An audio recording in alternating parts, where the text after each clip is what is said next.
আসসালামু আলাইকুম। ইটিন বাংলা সংবাদে সবাইকে স্বাগত জানাচ্ছি আমি ভাবনা আহমেদ।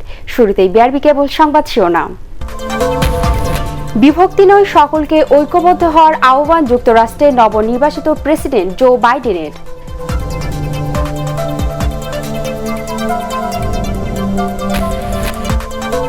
যুক্তরাষ্ট্রের প্রথম নারী ভাইস প্রেসিডেন্ট হতে যাচ্ছেন কমলা হ্যারিস। নতুন প্রজন্ম ও তথ্য প্রযুক্তিকে প্রাধান্য দেওয়ার প্রতিশ্রুতি।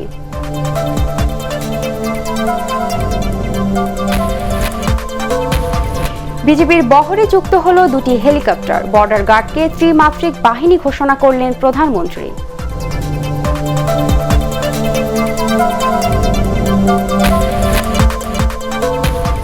এবং করোনার দ্বিতীয় ঢেউয়ের ঝুঁকির মধ্যেও রাজধানীর গার্মেন্টস কারখানাগুলোতে মানা হচ্ছে না স্বাস্থ্যবিধি।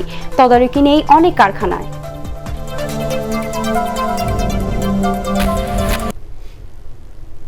শুনছিলেন বিআরবি কেবল সংবাদ শিরোনাম। এবারে বিস্তারিত সংবাদ এবং শুরুতেই মার্কিন প্রেসিডেন্ট নির্বাচনের খবর।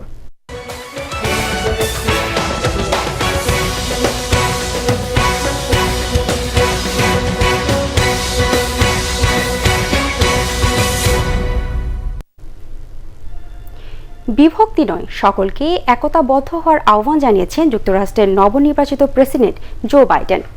ডেলাওয়ারের প্রেসিডেন্ট হিসেবে জাতির উদ্দেশ্যে দেওয়া প্রথম ভাষণে দেশের সকল মানুষকে তিনি এই আহ্বান জানান। নির্দিষ্ট দল নয়, গোটা দেশের মানুষের জন্য কাজ করারও প্রতিশ্রুতি দেন নতুন মার্কিন প্রেসিডেন্ট। এ সময় নিজেকে ঐক্য, জ্ঞান ও সত্যের বাহক উল্লেখ করে ডেমোক্র্যাটদের নির্বাচিত করায় কৃতজ্ঞতা প্রকাশ করেন দেশটির ইতিহাসের প্রথম নারী ভাইস প্রেসিডেন্ট কমলা হ্যারিস। বিস্তারিত জাহিদুল আলমের রিপোর্টে। 4 বছর পর যুক্তরাষ্ট্রে আবার সরকার গঠনের পথে ডেমোক্রেটিক পার্টি। শনিবার দেশটির 46তম প্রেসিডেন্ট নির্বাচিত হয়েছেন জো বাইডেন। এর মাধ্যমে ইতিহাসের বয়স্কতম প্রেসিডেন্ট পেল দেশটি। প্রেসিডেন্ট নির্বাচিত হওয়ার পর দেয়া প্রথম ভাষণে মানুষের পাশে থেকে তাদের জন্য কাজ করতে সবার সহযোগিতা চান জো বাইডেন। এ সময় দলমত ভুলে আমেরিকাকে শক্তিশালী করতে ঐক্যের ডাক দেন নতুন প্রেসিডেন্ট। সেই সাথে রেকর্ড পরিমাণ ভোটে তাকে নির্বাচিত করায় সমর্থকদের প্রতি কৃতজ্ঞতা প্রকাশ করেন Biden.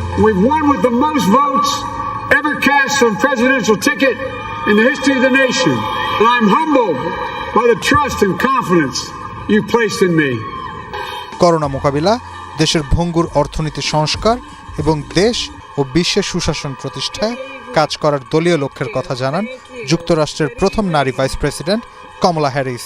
The essential work to save lives and beat this epidemic, to rebuild our economy so it works for working people, to root out systemic racism in our justice system and society. এদিকে নির্বাচনের ফলাফল নিয়ে এখনো অসন্তোষ প্রকাশ করছেন বর্তমান মার্কিন president Donald Trump.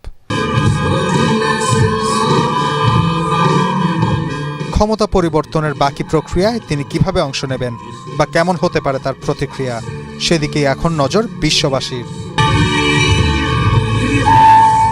Zahidul Alam, ATN Bangla.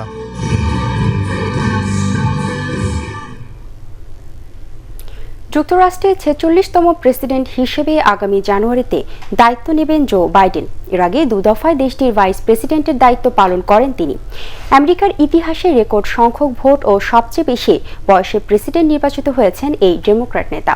তবে মার্কিন ইতিহাসের সবচেয়ে কম বয়সী 5 জন সিনেটরেরও একজন জো বাইডেন। বিস্তারিত ফজলে রাব্বি রিপোর্টে। জোসেফ রবিনত্তে বাইডেন জুনিয়র 78 বছরের এক উদ্যমী তরুণ। সদালাপী, কৌশলী ও প্রতিশ্রুতিশীল রাজনীতিক হিসেবে পরিচিতি অর্জন করেছেন 50 বছরের বর্ণাঢ্য রাজনৈতিক জীবনে।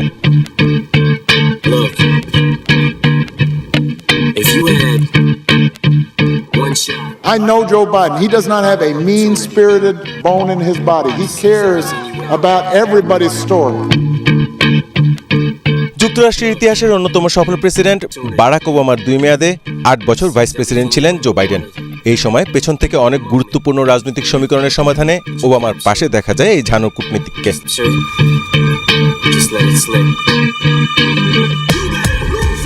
কূটনৈতিক বিষয়ে অগাধ জ্ঞানের কারণে তিনি দায়িত্ব পালন করেছেন সিনেটর ফরেন রিলেশনস কমিটির চেয়ারম্যান হিসাবে।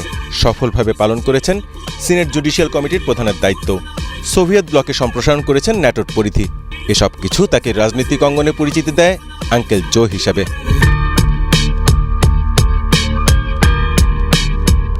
হবেই না বা কেন, আইনজীবী হিসাবে ক্যারিয়ার শুরু করা জো বাইডেন 1972 সালে মাত্র 29 বছর বয়সে জনপ্রিয় রিপাবলিকান প্রার্থীকে হারিয়ে সিনেটর নির্বাচিত হন।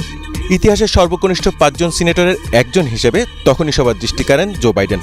2009 সাল পর্যন্ত টানা 36 বছর জো বাইডেন পালন করেছেন সিনেটরের দায়িত্ব।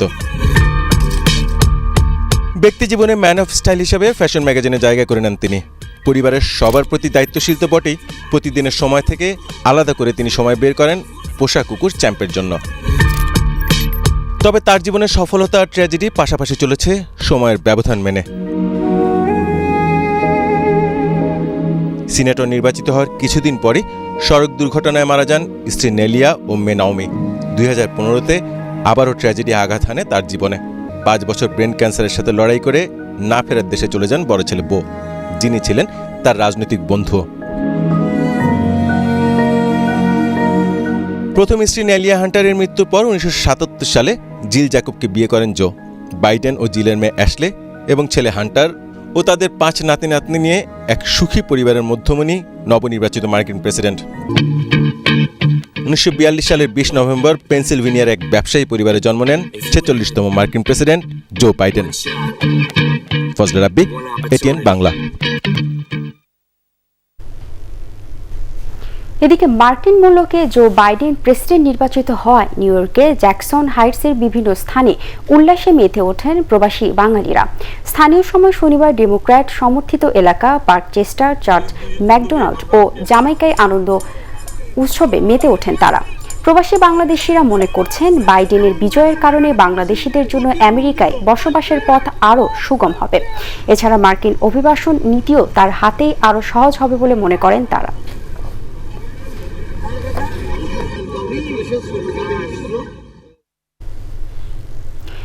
বাংলাদেশের সীমান্ত রক্ষায় বিজিবির আধুনিকায়নের নানা মুখে উদ্যোগ নেওয়া হয়েছে বলে জানিয়েছেন প্রধানমন্ত্রী শেখ হাসিনা। বিজিবি এয়ার উইংয়ের অত্যাধুনিক 2টো হেলিকপ্টারের উদ্বোধন করে বর্ডার গার্ডকে ত্রিমাত্রিক বাহিনী হিসেবে ঘোষণা করেছেন প্রধানমন্ত্রী। বিস্তারিত জানাচ্ছেন শফিকুল ইসলাম শামীম। দুর্গম পার্বত্য এলাকায় রসদ সরবরাহ সহ প্রশাসনিক কাজে ব্যবহারের জন্য রাশিয়ার তৈরি 2টি হেলিকপ্টার সংযুক্ত হলো বিজিবির বহরে। বিজিবি এয়ার উইংয়ের এই নবযাত্রা সীমান্ত রক্ষার কর্মকাণ্ডকে আরও গতিশীল করবে বলে আশা করেন প্রধানমন্ত্রী শেখ হাসিনা। গণভবন থেকে ভার্চুয়ালি হেলিকপ্টার দুটোর উদ্বোধন করে প্রধানমন্ত্রী বলেন, বিজিবির কার্যক্রমকে ডিজিটালাইজ করার পাশাপাশি ত্রিমাত্রিক বাহিনী হিসেবে গড়ে তোলা হয়েছে। এই মুজিব বর্ষেই বিজিবি তাদের 2টি হেলিকপ্টার পেল, এটা অত্যন্ত গৌরবের ও আনন্দের বলে আমি মনে করি। বিজিবিতে হেলিকপ্টার সংযোজনের বিষয়টি এটা অত্যন্ত গুরুত্বপূর্ণ। বিজিবি এয়ার উইংয়ের এই যাত্রা বিজিবির সার্বিক কর্মকাণ্ডকে আরও গতিশীল করবে বলে আমি বিশ্বাস করি। উক্ত 2টি হেলিকপ্টারের উদ্বোধনের মাধ্যমে আমি আজ বিজিবিকে একটি ত্রিমাত্রিক বাহিনী হিসেবে ঘোষণা করছি। প্রধানমন্ত্রী বলেন, বর্তমান সরকার বাহিনীটির উন্নয়নে কাজ করে যাচ্ছে। জনবল বৃদ্ধি সহ এর সক্ষমতা বৃদ্ধিতে সরকারের নানা কর্মকাণ্ড তুলে ধরেন প্রধানমন্ত্রী। 75-এর পরে জিয়াউর রহমান, এরশাদ বা খালেদা জিয়া এরশাদ, খালেদা জিয়া যারাই ক্ষমতা এসেছে তারা কখনো আমাদের এই সীমান্ত এটা ব্যাপারে তারা কখনো কোনো উদ্যোগই গ্রহণ করেনি। সুধীমণ্ডলী, বিজিবির কর্মকাণ্ডে তথ্য প্রযুক্তি ব্যবহার, আধুনিক যোগাযোগ ব্যবস্থা নিশ্চিত করতে বিভিন্ন কার্যক্রম হাতে নেওয়া হচ্ছে। কারণ বাংলাদেশ এখন ডিজিটাল বাংলাদেশ। এছাড়া ডিজিটাল মোবাইল রেডিও নেটওয়ার্ক স্থাপনের মাধ্যমে বিজিবির সদর দপ্তর থেকে প্রত্যন্ত অঞ্চলে অবস্থিত বিওপি এবং বিওপি পরিচালিত টহলের সাথে সরাসরি যোগাযোগ ব্যবস্থা গড়ে তোলা হচ্ছে। উদ্বোধনী অনুষ্ঠানে বিজিবি প্যারেড গ্রাউন্ডে স্বরাষ্ট্রমন্ত্রী আসাদুজ্জামান খান কামাল, জননিরাপত্তা বিভাগের সচিব মোস্তফা কামাল উদ্দিন এবং বিজিবি মহাপরিচালক মেজর জেনারেল শাফিনুল ইসলাম সহ ঊর্ধ্বতন কর্মকর্তারা উপস্থিত ছিলেন। শফিকুল ইসলাম শামীম, এটিএন বাংলা, ঢাকা। স্বাধীনতার ইতিহাস বিকৃতিই হচ্ছে বিএনপির গণতন্ত্র, এমন মন্তব্য করেছেন আওয়ামী লীগ সাধারণ সম্পাদক ওবায়দুল কাদের। বিএনপির বহুদলীয় গণতন্ত্রের আরেক রূপ ছিল হ্যাঁ না ভোট বলেও মন্তব্য করেন তিনি। 7 নভেম্বর উপলক্ষে বিএনপি নেতাদের অবিরাম মিথ্যা ও সরকারের বিরুদ্ধে অশালীন বক্তব্যের প্রতিবাদে ওবায়দুল কাদের রাজধানীতে তার সরকারি বাসভবনে ব্রিফিংকালে এসব কথা বলেন। তিনি বলেন, রাজপথ ভুলে বিএনপি এখন মিথ্যা চর্চার রাজনীতিতে ব্যস্ত। সংখ্যালঘু সম্প্রদায়ের উপর কি নির্ভর?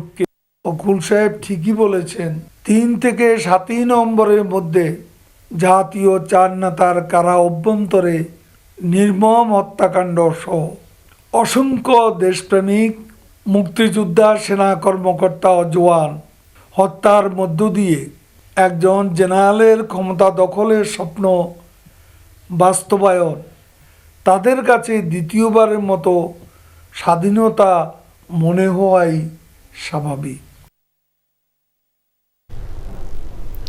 করোনার দ্বিতীয় ঢেউয়ের ঝুঁকির মধ্যেও রাজধানীর গার্মেন্টস কারখানাগুলোতে স্বাস্থ্যবিধি মানা হচ্ছে না। তদারকিও নেই অনেক কারখানা। কেবল নামিদামি কিছু পোশাক কারখানা সরকারি নির্দেশনা প্রতিপালনের চেষ্টা করছে। তাদের বিদেশি অর্ডারও ভালো। শফিকুল ইসলাম শামীমের আরেকটি রিপোর্ট। মালিবাগ ড্রাগন সোয়েটার কারখানার সামনের চিত্র এটি। অধিকাংশ শ্রমিকের মুখে কোনো মাস্ক নেই। কারখানার ভেতরে প্রবেশেও নেই নির্দেশনা মানার তোয়াক্কা। রাজধানীর বিভিন্ন সড়কে সকালে গার্মেন্ট কর্মীদের মাস্ক ছাড়া চলার দৃশ্য নতুন নয়। এ নিয়ে তাদের কাছে প্রশ্ন করলে যুক্তিরও অভাব নেই কর্মীদের। পড়িনি আসলে বাসা থেকে তাড়াহুড়ো আসে তো সময় নাই, তার জন্য মনে নেই। রুলস যদি হয় সবার জন্য সমান হবে, 10 জন পড়বে আর 10 জন পড়বে না, এটা তো কোনো নিয়মেই পড়ে না। ভিন্ন চিত্র আছে কয়েকটি পোশাক কারখানায়। প্রবেশ পথেই কর্মীদের স্বাস্থ্য সুরক্ষা মানতে বাধ্য করছেন তারা। এছাড়া গ্রুপ অফ কোম্পানি বা নামিদামি কারখানাগুলোতে প্রতিটি ফ্লোরে নির্দিষ্ট দূরত্ব মেনে কর্মীদের স্বাস্থ্যসম্মত পরিবেশ তৈরির চেষ্টা করা হচ্ছে। আমরা করোনার আগে কিন্তু এত সতর্ক ছিলাম না, এখন করোনা আসার পর থেকে আমরা অনেক সতর্ক হয়ে গেছি। মাস্ক ব্যবহার করি, গার্মেন্টসে ঢোকার সময় সাবান দিয়ে হাত ধুয়ে ভিতরে ঢুকে কাজ করি। গার্মেন্ট মালিকরা বলছেন পরিস্থিতি জেনেই স্বাস্থ্যবিধি মেনে প্রতিষ্ঠান সচল রেখেছেন তারা। পাশাপাশি শ্রমিকদের নিরাপত্তাকেও সর্বোচ্চ গুরুত্ব দেয়। বিদেশি অর্ডার পাওয়ার ক্ষেত্রেও তেমন বেগ পেতে হয়নি তাদের। ফ্লোরের মধ্যে কিন্তু আমরা একটা ওয়ার্কার থেকে আর একটা ওয়ার্কের ডিস্টেন্সটা রাখতেছি যে 2.5 ফিট থেকে 3 ফিটের মধ্যে। তো আমরা আলহামদুলিল্লাহ যে বাংলাদেশের যে ফ্যাক্টরিগুলো আছে 99% ফ্যাক্টরি কিন্তু ভালো অবস্থানে রাখছে এবং সবাই কিন্তু এই জায়গাটায় কমপ্লায়েন্সের ব্যাপারে ভেরি স্ট্রিক্ট। তো সেই ক্ষেত্রে কাস্টমাররা কিন্তু আমাদের প্রতি মারাত্মক খুশি। করোনা মহামারীর মধ্যে যেসব প্রতিষ্ঠান স্বাস্থ্যবিধি মেনে চলছেন তাদের কর্মীরা উৎপাদন অব্যাহত রেখেছেন বলেও জানান পোশাক কারখানার মালিকরা। কিছু পোশাক কারখানা স্বাস্থ্যবিধি মানার ক্ষেত্রে উদাসীন হলেও বড় বড় এই কারখানাগুলোকে স্বাস্থ্যবিধি মেনে এবং নির্দিষ্ট দূরত্ব মেনেই তাদের কাজকর্ম চালিয়ে যাচ্ছেন। আর এই ধারাবাহিকতা অব্যাহত রাখলে বিদেশি অর্ডারও পর্যাপ্ত পাওয়া যাবে বলে মনে করছেন সংশ্লিষ্টরা। শফিকুল ইসলাম শামীম, এটিএন বাংলা, ঢাকা। জনবহুল রাজধানী ঢাকার চাপ কমাতে গাজীপুর সিটি কর্পোরেশনকে আধুনিকায়নের কাজ দ্রুত গতিতে এগিয়ে চলছে। খুব শীঘ্রই ঢাকা গাজীপুর সড়কের সুফল পেতে শুরু করবে সাধারণ মানুষ। এটিএন বাংলার সমসাময়িক বিষয় নিয়ে আয়োজিত টক শো মুক্তমতে এসব কথা জানান গাজীপুর সিটি কর্পোরেশনের মেয়র জাহাঙ্গীর আলম। মুমিনুর রিপনের রিপোর্ট। ঘন জনবসতির রাজধানী ঢাকা আগামীতে এই শহর বসবাসের জন্য আরও কঠিন হয়ে পড়বে। তাই রাজধানীর উপর চাপ কমাতে গাজীপুর সিটি কর্পোরেশনকে আধুনিকায়নের মহাপরিকল্পনা নেওয়া হয়েছে। 5,007 কোটি টাকার এর উপর আমরা বাজেটে নিজেরা ঘোষণা করেছি এবং আমাদের অবকাঠামোতে যেটা হচ্ছে প্রথম পর্যায়ে যে যোগাযোগ ব্যবস্থা, শিক্ষা ব্যবস্থা এবং মানুষের মৌলিক যেসব চাহিদাগুলো আছে সেগুলো পূরণ করা। আগামী কয়েক মাসের মধ্যে আমাদের শহরের মানুষগুলো সেগুলো সুফল পেতে শুরু করবে। শুধুমাত্র বসবাসের জন্য নয়, দেশের অর্থনৈতিক উন্নয়নে গাজীপুরকে আগেভাগেই পরিকল্পিত শহর হিসেবে গড়ে তুলতে চান এখানকার নগরপিতা। পাশাপাশি উন্নয়ন কাজে স্বচ্ছতা থাকা প্রয়োজন বলেও মনে করেন তিনি। রাষ্ট্র পরিচালনায় যারা মন্ত্রী পরিষদ আছে তাদের মধ্যে যে স্বচ্ছতা থাকবে সেটা যেন মাঠ পর্যায়ে কর্মীরা যেন কোনোভাবে লুটপাটের সাথে জড়িত না হতে পারে, সেজন্য পার্টি এবং সরকারি কর্মকর্তারা উভয়ের জয়েন্ট ভেঞ্চারে কাজটা করতে হবে। তাহলে নাগরিকরা সুবিধা পাবে এবং দুর্নীতি থেকে আমরা মুক্তি হতে পারবো। বাংলাদেশ অর্থনীতি সমিতির সাধারণ সম্পাদক ডক্টর জামাল উদ্দিন আহমেদও আলোচনায় অংশ নেন। অনুষ্ঠান সঞ্চালন ও পরিচালনা করেন এটিএন বাংলা বার্তা বিভাগের উপদেষ্টা হাসান আহমেদ চৌধুরী কিরণ। সেই জায়গাকে যদি আমরা জলবদ্ধতা দূর করে আমাদের এই নগরায়নকে সেখানে পর্যন্ত আমরা নিয়ে যেতে পারি, তাহলে কিন্তু ঢাকা শহরকে এই যে আমরা অতি মানুষের চাপে এক ধরনের চ্যালেঞ্জের মধ্যে পড়ার যা সংখ্যা থাকছে সেই সংখ্যা থেকে আমরা মুক্ত হতে পারবো। অন্যদিকে বহুল আলোচিত মার্কিন নির্বাচন বিষয়ে আলোচনায় যোগ দেন বাংলাদেশিস ফর বাইডেন ন্যাশনাল কাউন্সিলের deputy director Anika Rahman. Muminur Ripon, ATN Bangla. এবার শেয়ার বাজারের খবর।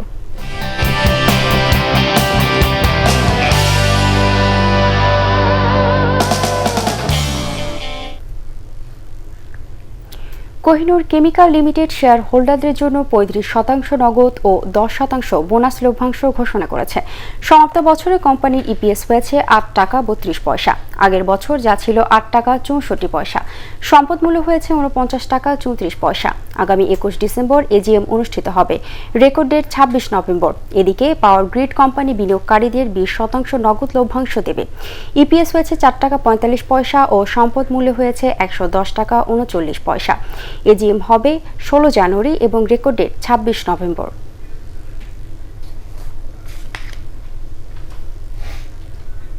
এবারে আল আরাফা ইসলামী ব্যাংক অর্থ সংবাদ।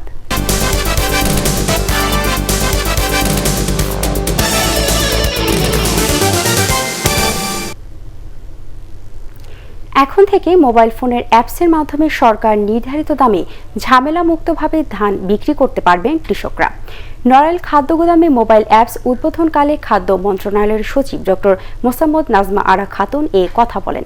এই প্রযুক্তি ব্যবহার করায় মধ্যস্বত্বভোগীরা আর অনৈতিক সুবিধা নিতে পারবে না বলে জানান তিনি। এর আগে নড়াইল সদর উপজেলার 500 মেট্রিক টন ধারণ ক্ষমতা সম্পন্ন নির্মাণাধীন নতুন খাদ্য গুদাম পরিদর্শন করেন খাদ্য মন্ত্রণালয়ের সচিব। এবারে সন্ধানী লাইফ ইন্স্যুরেন্স কোম্পানি লিমিটেড বাণিজ্য সংবাদ।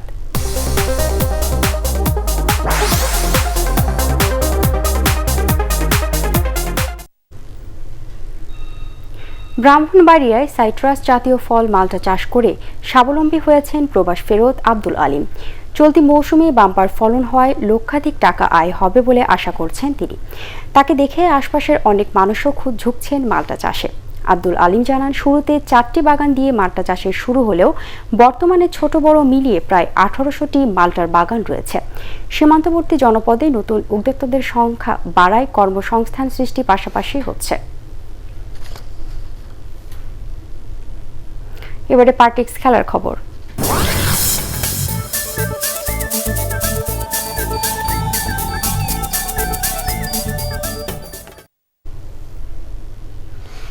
লিওনেল মেসির জোড়া গোলে স্প্যানিশ লা লিগায় রিয়াল বেটিসকে 5-2 গোলে হারিয়েছে বার্সেলোনা। নো ক্যাম্পে খেলার 22 মিনিটে ওসমান ডেম্বলের গোলে এগিয়ে যায় কাতালানরা। অ্যান্টিডিও সানাব্রিয়ার গোলে 1-1 সমতায় প্রথমার্ধ শেষ করে রিয়াল বেটিস। 49 মিনিটে অ্যান্টনিও গ্রিজম্যানের গোলে আবারও লিড নেয় বার্সেলোনা। 61 মিনিটে পেনাল্টি থেকে গোল করে ব্যবধান বাড়ান লিওনেল মেসি। 12 মিনিট পর লরেন্স গার্সিয়ার গোলে 3-2 ব্যবধান কমায় রিয়াল বেটিস। এরপর 82 মিনিটে মেসি ও 90 মিনিটে পেদ্রির গোলে বড় জয় নিয়েই মাঠ ছাড়ে বার্সেলোনা। শেষ করার আগে বিআরবি কেবল সংবাদ শিরোনাম আরও একবার। বিভক্তি নয়, সকলকে ঐক্যবদ্ধ হওয়ার আহ্বান যুক্তরাষ্ট্রের নবনির্বাচিত প্রেসিডেন্ট জো বাইডেনের।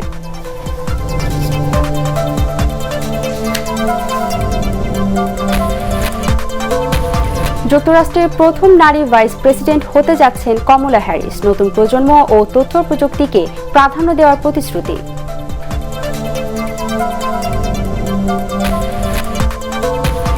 বিজিবির বহরে যুক্ত হল 2টি হেলিকপ্টার। বর্ডার গার্ডকে ত্রিমাত্রিক বাহিনী ঘোষণা করলেন প্রধানমন্ত্রী।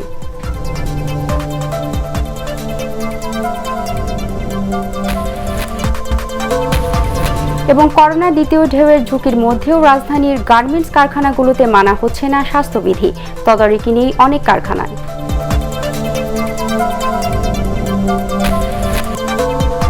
দর্শক, পরবর্তী সংবাদ দেখার আমন্ত্রণ জানিয়ে এখনকার মতো শেষ করছি।